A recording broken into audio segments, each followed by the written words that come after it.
Hi my dear students, so exercise 3.3 we have started and the last sum was left. So first we will finish that sum and then we will start the exercise that is 3.4.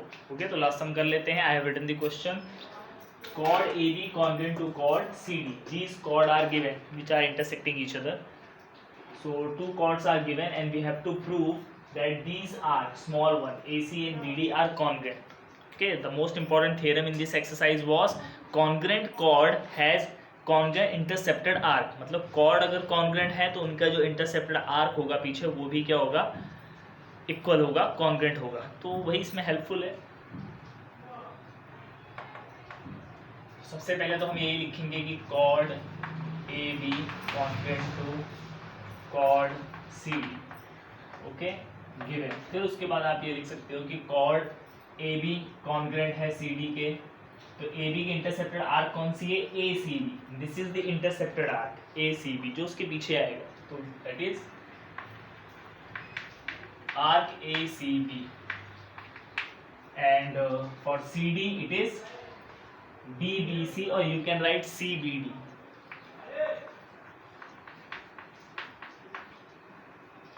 Okay, so chord congruent है तो उसकी जो intercepted arc होगी that will also congruent. तो अच्छे से देख लेने का पीछे आर्क का नाम क्या है, तो फुल नेम है ACB and that side CBD. अब रीजन देना पड़ेगा because it is geometry. So congruent chords have congruent intercepted arc. ये हो गया. तो बस अब ये जो आर्क है इसका नाम क्या है, ACB. काफ़ी थोड़ा सा लेंदी है तो इसके अंदर दो छोटी छोटी आर्क आ रही है, वो लिख देते हैं. ACB है तो कौन कौन सी आर्क है, major of arc AC plus major of arc CB. Similarly यहाँ पे भी जो CBD बन रहा है उसके अंदर है major of arc CB plus major of arc BD. Okay, if there is a larger arc तो it is created because of two small arc. So AC and CB and here CB and BD. So you can see over there CB and CB. So it will be cancel. Okay, same है तो आप उसको cancel कर सकते हो. Another side है, इधर आएंगे तो वही नेगेटिव हो जाएगी तो कैंसिल हो जाएगा. तो स्टार्टिंग में ही आप उसको कैंसिल कर सकते हैं. Now what left, arc AC congruent to arc BD. यही हमको प्रूव करना था, arc AC congruent to arc BD. वो आ गया. ओके, यहाँ पर आप मेजर भी लिख सकते हो, विदाउट मेजरमेंट भी लिख सकते हो, M वर्ड. तो यही था बस. कॉर्ड इक्वल है तो आर्क इक्वल है, और अगर बड़ी आर्क है तो प्लस करके शो करो, जो सेम कैंसिल कर दो, जो रिमेनिंग बच गया वही हमारा आंसर था. ओके, तो एकदम छोटा सा क्वेश्चन. अब आ जाते हैं 3.4 में.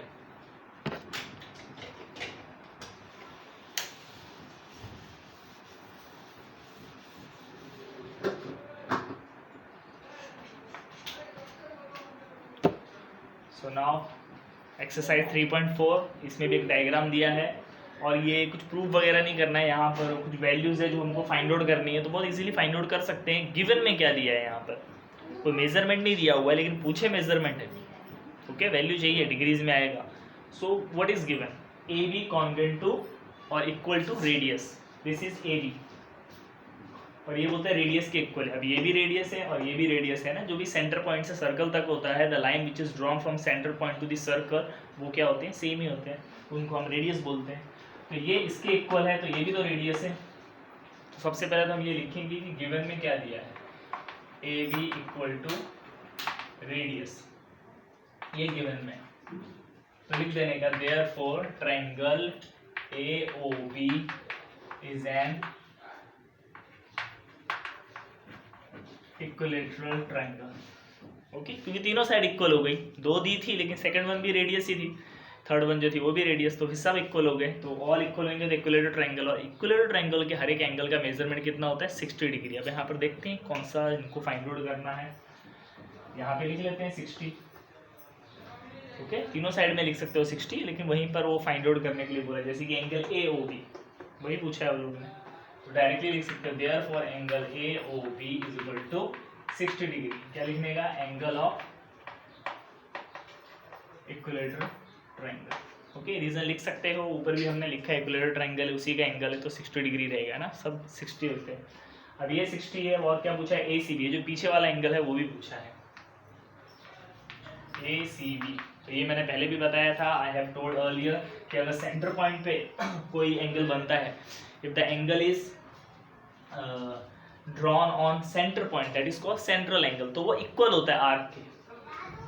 लेकिन ये जो पीछे जो रहता है यहाँ पर जो सर्कल के ऊपर बनता है, जिसको हम सर्कमफ्रेंस बोलते हैं, इसके ऊपर बनेगा, तो वो क्या होता है, इसको बोलते हैं इंस्क्राइब्ड एंगल थ्योरम, कि इस एंगल का वैल्यू इसके आर्क का क्या होगा, हाफ। ये बहुत यूजफुल है आगे भी। ओके, तो 3 टाइप के होते हैं, मैं बता देता हूँ यहाँ पर। एक सेंटर पॉइंट पे, एक यहाँ पे, और एक बाहर वाला भी होता है, वो लास्ट में रहेगा। लेकिन ये वाला इक्वल होता है आर्क के, ये वाला हाफ होता है। अब देखते हैं कौन सा पूछा है। So ACB they are asking for this angle, तो ये एंगल किसका हाफ होगा, इसका इंटरसेप्टेड आर्क, इसके ठीक सामने आर्क कौन सी है, AB। अब हमें पहले AB फाइंड आउट करनी चाहिए थी कि AB कितना है, तो AB पहले फाइंड आउट कर लो। मैं अभी यहाँ पे लिखना है वो AB पहले, कि आर्क AB जो होगा that will be measurement of arc AB equal to measure of angle AOB, और इसको बोलते हैं, रीजन में आता है सेंट्रल एंगल। ये है रीजन सेंट्रल एंगल, तो ये कितना हो जाएगा 60 डिग्री। तो AB जो है वो कितना है 60 degree. Okay, same central angle है तो इक्वल रहेगा, तो ये 60 तो आर्क 60, और फिर पीछे का एंगल पूछा इंस्क्राइब एंगल, तो हाफ 30 आ जाएगा। ओके, तो कुछ भी डायरेक्ट नहीं लिख सकते हैं, we have to give the reason, proper reason, we have to calculate it. तो यहाँ पर AB लेना था उसका हाफ, तो AB पहले हमने फाइंड आउट किया कि AB तो इक्वल है किसके, AOB के। तो ये हो गया। अब और क्या पूछा है, ACB AOB हो गया। नाउ आर्क AB, ये हमने पहले कैलकुलेट कर लिया, तो ये हो गया थर्ड वन। ओके, आगे पीछे फाइंड आउट कर सकते हो।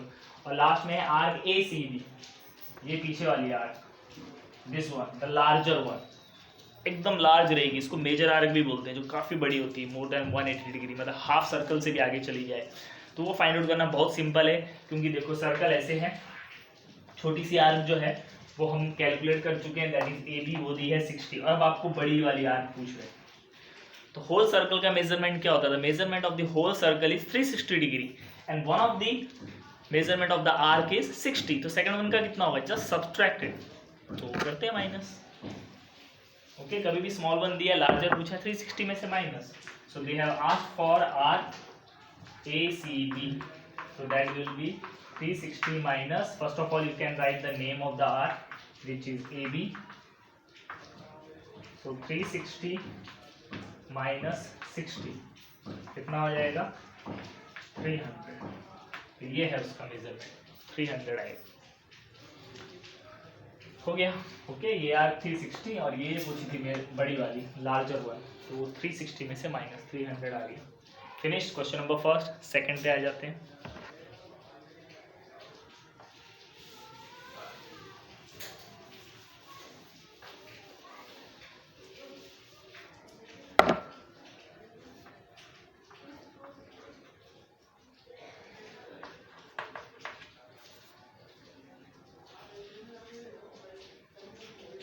अब क्वेश्चन नंबर सेकंड में आ जाते हैं। यहाँ पर बोला है एंगल PQR बताओ, ये है angle PQR, this angle they are asking, और ये सब दिया होगा, इसका मेजरमेंट दिया 110।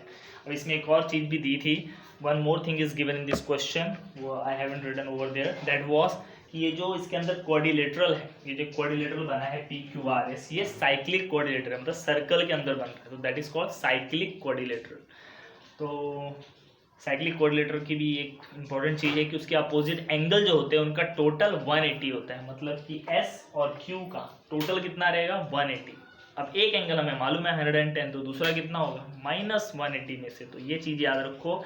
This thing you have to remember, it is about cyclic quadrilateral theorem that the opposite angle of cyclic quadrilateral are supplementary, supplementary means 180 degree, so it means the sum of the opposite angle is 180 degree. आमने सामने के जो angle रहेंगे उनका total 180 होगा, कोई भी एक दिया है दूसरा 180 में से माइनस करो, तो वही हम पहले PQR फाइंड आउट कर सकते हैं, 180 minus angle PSR which is 110, 110 minus कर दो, कितना आ गया 70 डिग्री। तो ये आ गया हमारा 70 डिग्री। मैं लिख देता हूँ यहाँ पे। अब नेक्स्ट बोला है आर्क पी क्यू आर बताओ, ये आर्क पीछे की आर्क ये बतानी है। तो अभी जो मैंने बताया इंस्क्राइब एंगल थ्योरम का फॉर्मूला वो अप्लाई करो। तो पहले ये देखो ये आर्क किसके सामने है, ये एंगल के। देखो ये एंगल ऐसे है, तो इस एंगल के ठीक सामने ये आर्क है जिसका नाम क्या है पी क्यू आर। अगर आपको आर्क फाइंड आउट करनी है तो उसके सामने का पहले एंगल फाइंड आउट देखो कि वो दिया है कि नहीं दिया है। एंगल रहेगा तो उसका फॉर्मूला लगाओ। तो एंगल का नाम है पी एस आर। तो पी एस आर जो होगा वो हाफ होगा intercepted arc P Q R का, और इसको हम बोलते हैं inscribed angle theorem. Okay, this reason you have to write inscribed angle theorem. So P S R is given 110। Cross multiply कर दो, कितना आ जाएगा 220। ओके, अर्लियर सम में मैंने बताया था इन दी अर्लियर एक्सरसाइज कि एंगल जो होता है वो हाफ होता है इंस्क्राइब एंगल थ्योरम में, लेकिन आर्क क्या होती है डबल। तो देख लो 110 ने क्या हो गया डबल 220। ये आर्क भी मिल गया हमें पी क्यू आर, आर्क हो गई। अब आर्क क्यू आर चाहिए, सिर्फ इतनी सी आर्क, ये स्मॉल वन छोटी सी आर्क। बहुत सिंपल है, इसी के लिए ये इन्फॉर्मेशन दी है। Okay, to find out Q R the information P Q and Q R is given कि वो कॉन्ग्रेंट है। अब कॉन्ग्रेंट मतलब ये है क्या, कॉर्ड है। तो अभी हमने अर्लियर सम में भी देखा कि अगर कॉर्ड इक्वल है तो उनके इंटरसेप्टेड आर्क भी क्या होते हैं इक्वल। लेकिन पहले लिखना पड़ेगा, first of all you have to write chord P Q congruent to chord Q R and it is given. Okay, पहले से दिया है therefore measure of arc P Q congruent to measure of arc Q R. तो P Q और Q R क्या हो जाएंगे congruent. तो ये दोनों सेम रहेंगे। अब इसका बेनिफिट क्या है, इन दोनों में से एक भी आर्क नहीं दी है लेकिन ये दोनों इक्वल हैं। अब हम क्या करेंगे, इन दोनों को ऐड करेंगे। अब क्यों ऐड करेंगे, P Q plus major of arc Q are, because in दोनों को अगर हम ऐड करते हैं तो एक बड़ी वाली आर्क बनती है that is P Q are. Okay, इनमें से एक आर्क पूछिए तो आप दोनों को प्लस करो क्योंकि हमें कोई भी आर्क मालूम नहीं है, तो दोनों को ऐड करो, लार्जर वन हमको मालूम है पी क्यू आर। अभी हमने फाइंड आउट किया 220, so you can right over here. और अब आपको फाइंड आउट कौन सा करना है, हमें फाइंड आउट करना है क्यू आर। तो आप पी क्यू के प्लेस पे भी क्यू आर लिखो। Okay, on the place of R P Q you can write R Q R. Now what will happen because of it, because as we have proved both the arc are equal you can give number 1 and number 1 में हमने यहाँ पर ये show किया था कि ये दोनों आर्क इक्वल है। तो कभी भी कोई आर्क इक्वल बता दिए तो आप एक के प्लेस पे दूसरे का नाम लिख सकते हो when both are equal whether it is angle और आर्क। ओके, तो दोनों सेम थे तो हम पी क्यू के प्लेस पे भी क्या लिख सकते हैं क्यू आर। तो ये कितने क्यू आर हो जाएंगे 2 major of arc Q are, और फिर आर्क क्यू आर 2 से डिवाइड कितना आ जाएगा 110। ठीक है, वो ऐसा शो करना पड़ेगा कि कॉर्ड इक्वल है तो आर्क इक्वल है, और यहाँ रीजन भी देना पड़ेगा वही congruent chord has intercepted congruent intercepted arc, ये रीजन भी देना पड़ेगा। तो ऐसे करके बस क्या ये भी आर्क मिल गई स्मॉल वन भी, तो कितनी है 110। अब और क्या चाहिए इनको, एंगल चाहिए पी आर क्यू, ये एंगल चाहिए दिस एंगल। ये हम इसकी तरह फाइंड आउट कर सकते हैं, ये 60 था तो ये कितना आया था 30, तो सेम वैसे ही ये है। अब आपको ये एंगल पूछा है तो ये एंगल क्या होता है, इसके ठीक सामने जो आर्क है वो है पी क्यू। अभी हमने फाइंड आउट किया क्यू आर कितना है 110। आप यहाँ पे लिख सकते हो देयरफॉर पी क्यू भी कितना हो जाएगा 110, क्योंकि दोनों सेम थे ना पी क्यू और क्यू आर, तो एक 110 तो दूसरा भी कितना हो गया 110। सो बस ये एक आर्क मिल गई। तो इसकी हेल्प से अब हम क्या करेंगे, वो एंगल भी फाइंड आउट हो जाएगा।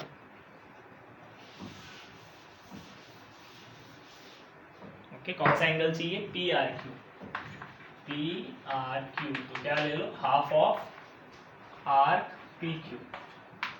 तो आर्क पी क्यू कितना है 110, 2 5 10, 2 5 10, 55 degree. Finish reason transcribe angle theorem. Okay, नीचे का अच्छे से देख लो।